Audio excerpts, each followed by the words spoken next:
Hi, I want to thank everybody for showing up to this event. I want to start by thanking, the Vivek campaign, Vivek himself.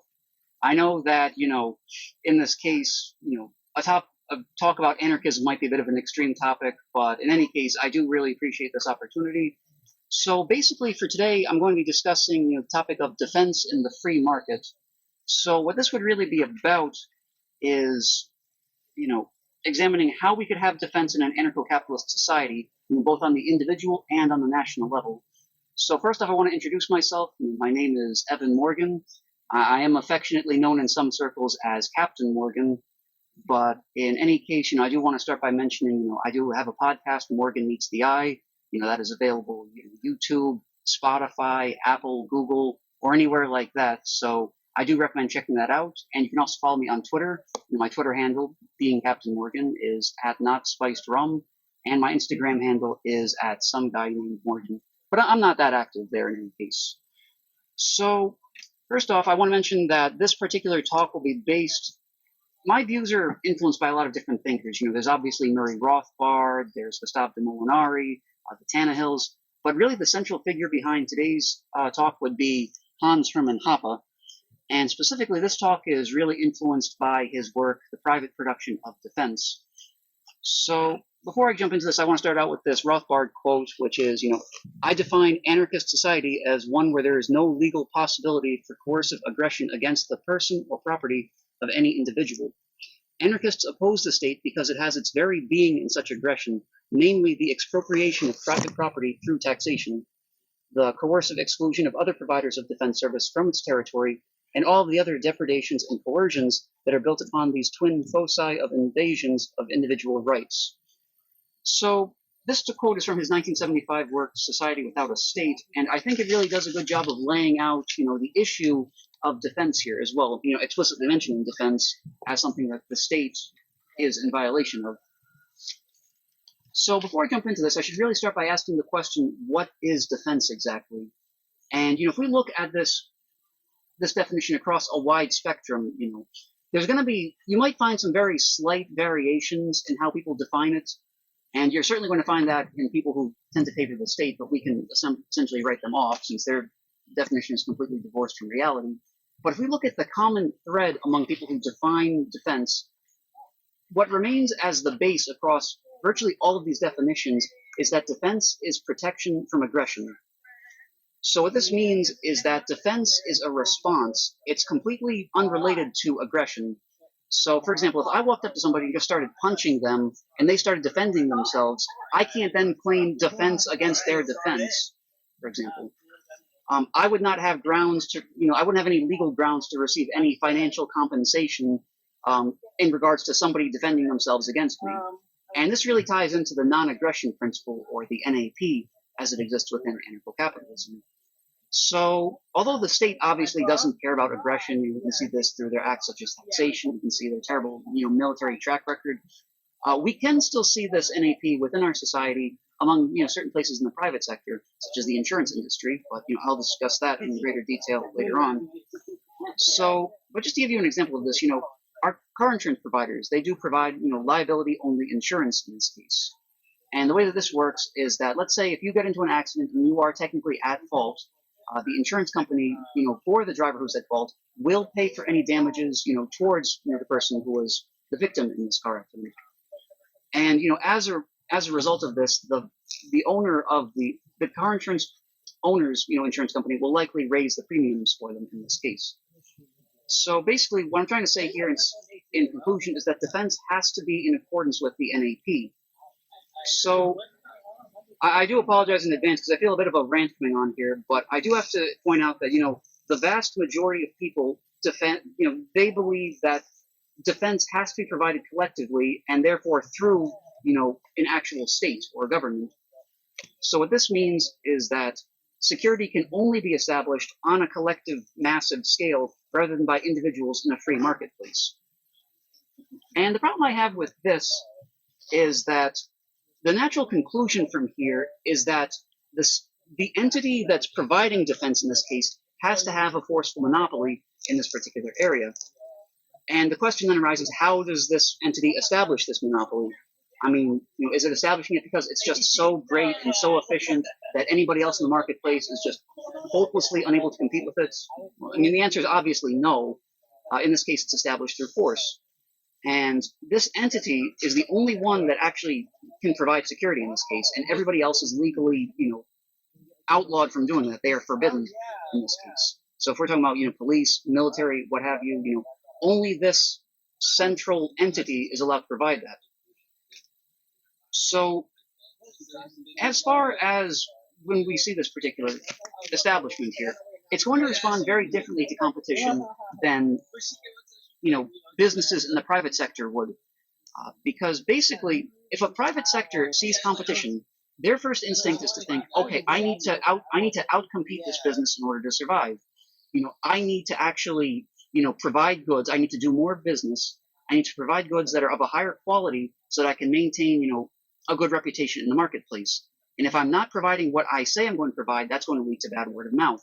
And I also have to provide, these goods at a reasonable cost. Because if I'm price gouging people, that's going to lead to bad word of mouth as well. And not only that, but I'm going to end up cheating myself out of a certain stratum of the population that, let's say, they might not have enough money to cover it. This lower, portion of society, I would be cheating myself out of potential business I could do with them, business that could be taken by another competitor. And in addition to that, I could even be cheating myself out of business, with a higher stratum of the population who thinks that even though the price itself may not be that high, they might think that that price itself does not justify the actual service that I'm providing here. So basically, in this case, if my business is inefficient, then competitors can step in and just snap up that portion of the marketplace from me. And if I ignore this, that's going to cause huge problems for me and could eventually put me out of business in the long run. Now, if we talk about an organization that has a forced monopoly, all of that just goes out the window because, they don't really care about that. Their mentality is going to be very different. So they're going to be less concerned with matters of supply or demand. And they're also going to be less concerned with actually meeting that demand because whether they do or they don't, they're going to get paid either way, because they're able to make their money through taxation. And in this case, I should mention as well that no forced monopoly can be established without the power to tax, because otherwise, how else is it going to keep itself afloat financially?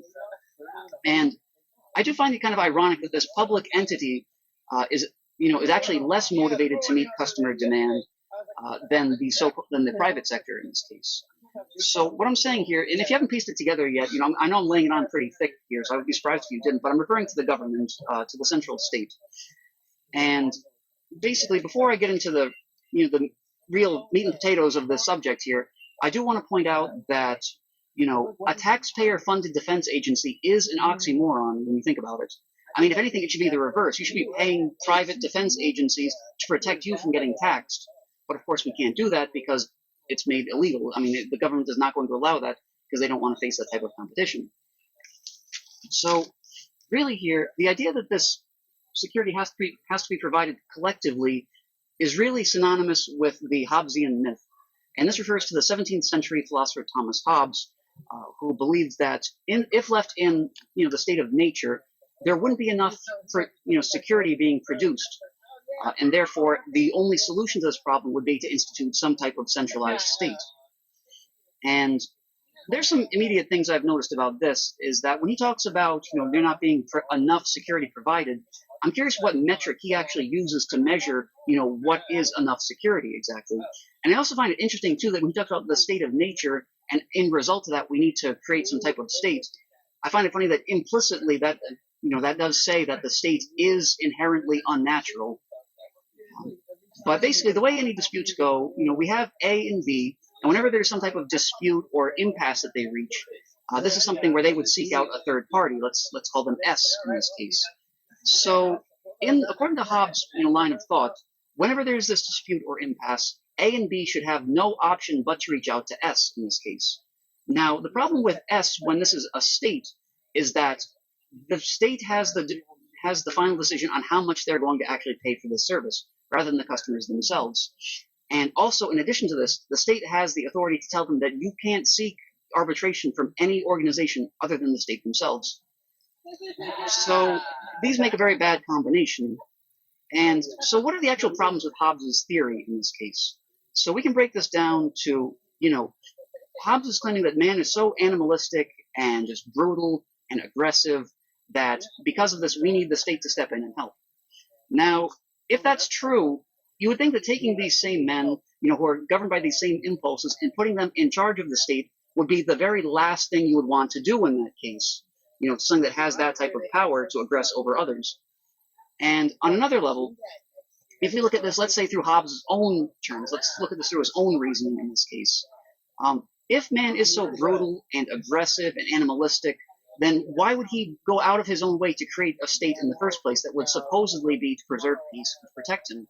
So the only conclusion we can really extract from this is that by Hobbes' own reasoning, man has to be capable of reason in some cases. So if man is reasonable, why does it necessarily follow that a government, a central government that has this force monopoly, that has this ability to tax, why is that the natural, logical conclusion from Hobbes' way of thinking? I mean, why can't security just be provided in the private sector? I mean, it could be very unreasonable. Yes, it could be very unreasonable for the free market to not produce security in that case. It would be reasonable to go to the free market and unreasonable in that case to go to the state. That's just as equally valid of a conclusion to take from Hobbes' own reasoning. So in this case, from here we can look to the thinker Gustav de Molinari. Now he's actually a significant figure. Gustav de Molinari was actually referred to by Rothbard as the first true proponent of anarcho-capitalism. So in light of that, he challenged Hobbes on this idea, on his notion, and I would strongly recommend checking out his book, The Production of Security, which analyzes this in great detail. So he pointed out, and to quote from Molinari directly, war has been the necessary and inevitable consequence of the establishment of a monopoly on security. Now I've noticed too that just hearing this quote, this also kind of ties into the famous quote by Randolph Bourne, which is, "War is the health of the state." So basically, from here, to kind of transition from Hobbes' own fallacies here and more into what the actual private, free market defense alternative would be. So basically, we can look at this if we look at this strictly on the theoretical level, what the anarcho-capitalists, posit as a potential idea, as a potential alternative, would be private defense agencies, which would provide both personal protection as well as military defense systems for anyone out there who pays for their services. So, I mean, due to how wildly expensive war would be to anybody in the private sector, because of that, war would be seen as a last resort. Now, because the state is able to fund its, wars through taxation, in this case, they have much less of an incentive to prevent war, and instead can go on and complete many more military expeditions, and they can, basically tie into their own imperialist nature. So, basically, under these circumstances, under the free market, consumers would have the option to opt into any private agency here. And let's say that they weren't satisfied with their services the same way that they aren't satisfied with the government under the current circumstances. At least under the free market, they would have the option to essentially cancel their subscription. They could potentially fall back on their own self-defense, and they would also have the option to essentially find defense through a different free market alternative, through a different agency. So basically here, so defense really comes down to being a form of insurance. And expenditures on private defense are really an insurance premium that people could pay over a regular time period. So insurance companies would actually have an incentive to protect property because it would be a lot cheaper for them as businesses to protect it rather than having to actually deal with damage claims arising from already damaged property. So these companies are so enormous anyway. They have millions of dollars pooled. They have an international jurisdiction really. Where they're able to reach out, that would allow them to essentially cover any potential or real dangers in the world. And in addition to this, these insurance companies are actually connected as well through a complex network of contractual agreements, where they mutually assist and arbitrate for each other. So combined, they would actually possess an economic power and capability that's greater than any government as it exists in the world currently.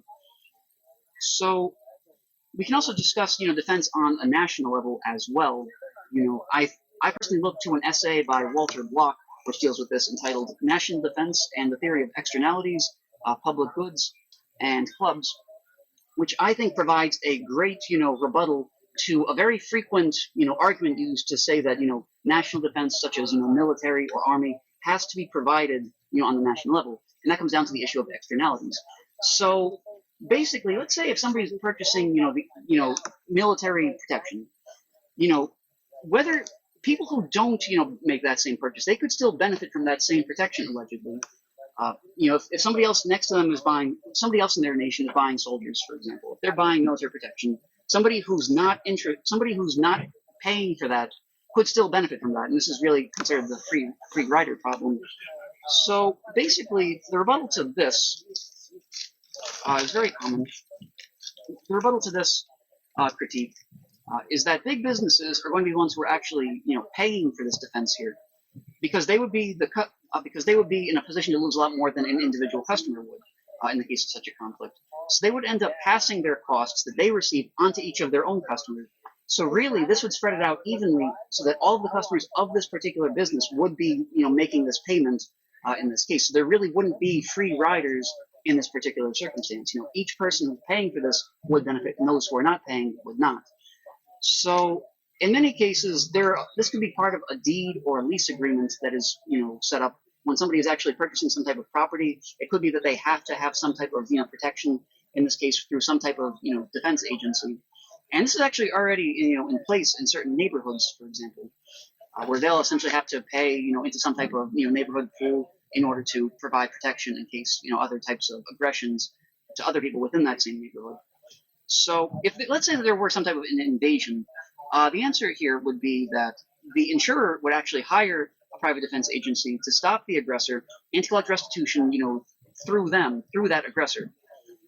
And, this is more than just some type of, fictional, science fiction type of example here. I mean, there are also, concrete historical examples as well. I mean, we can look at, Iceland, for example, during the Commonwealth of Iceland period, which lasted, well over 300 years, which, for reference, as of this point, is longer than, the United States has lasted, where even though, I mean, this is not the perfect example of anarcho-capitalism, because they did have a single, law, arbitration agency. However, the law enforcement agencies were completely private, and they were highly capitalistic. So this is talking about issues such as the Althing, such as the Libretta. These are different, arbitration agencies. These are different, defense agencies that were used in those days. And we can look to, the Althing as some type of a model for us to follow in setting up an anarcho-capitalist society. Another one that comes to mind is, the American Old West. I know a lot of people will think that, because it's America in those days, that technically there's some type of government. But virtually any government, action at that part of the country at that time in history was non-existent, really. You can basically disregard that. Now, there's a lot of people have seen the media of the Old West. They may have seen too many movies, and they think that it's just nonstop gunfights, gunslingers, things like that. But historically, the actual gunfights were extremely, extremely rare in those days. And in those days, the people living in the Old West would actually provide, their own personal, funds toward hiring, defense agencies to be able to protect them in that case. And that is historically, something that did work, and we have seen historically work very well. So basically, these are just a couple of examples of what I would say here. We can also talk about Somalia as well in an older day. I want to make a distinction here. I'm talking about, there's the issue of Somaliland, as a separate entity from Somalia. In which case, there were still private defense provided in those days, and that society was completely independent of a lot of the internal issues that we're seeing within Somalia itself. So we should see Somaliland, we can see that as a separate distinction from Somalia, as far as any problems that they were facing. But yeah, these are just a few of the different examples that I see as potential forms of defense on the free market. And these are things that I think would be a great idea to implement. As an anarcho-capitalist thinker, I think that we should definitely learn a lot from, these thinkers, and we should definitely try to put that into practice against any, form of statist, protection, the statist protection rather, that we'd be receiving under the current system. So yeah, that's basically all I have to say for this particular talk. But from here, I'd like to open it up to any discussion, if anybody has any questions.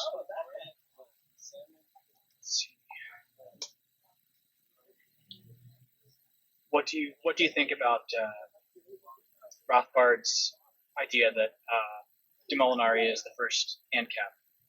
I would agree to an extent. I mean, I would say that there are other figures as well. We can look at Benjamin Tucker. Benjamin Tucker is also one of the people who, around the same time, was also positing these private defense agencies as well. Lysander Spooner is another great example that comes to mind.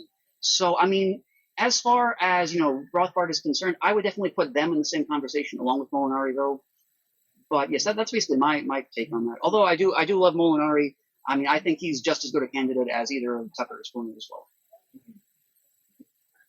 But your primary inspiration for this particular talk was more rooted in Hoppe. Yes, okay. Exactly. Yes, yes. I think Hoppe did a great job in his work in private production of defense, of essentially taking the different arguments that a lot of these people have put forth. Molinari, the Tannehills, and the Market of Liberty, and other great work.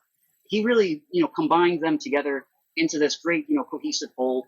And I think that's, if I had to point anybody to one book to read about, in as far as convincing them of private, defense, I would recommend to Private Production of Defense. As well as also The Myth of National Defense as well, which has a bunch of great essays, and Hoppe was the one who edited that as well. So, any other questions? Okay, well, I once again want to thank, the Vivek campaign for hosting this event and letting me present. And I just want to thank you all, and thanks to everybody for coming out. So thank you very much. You have a great day. Bye-bye.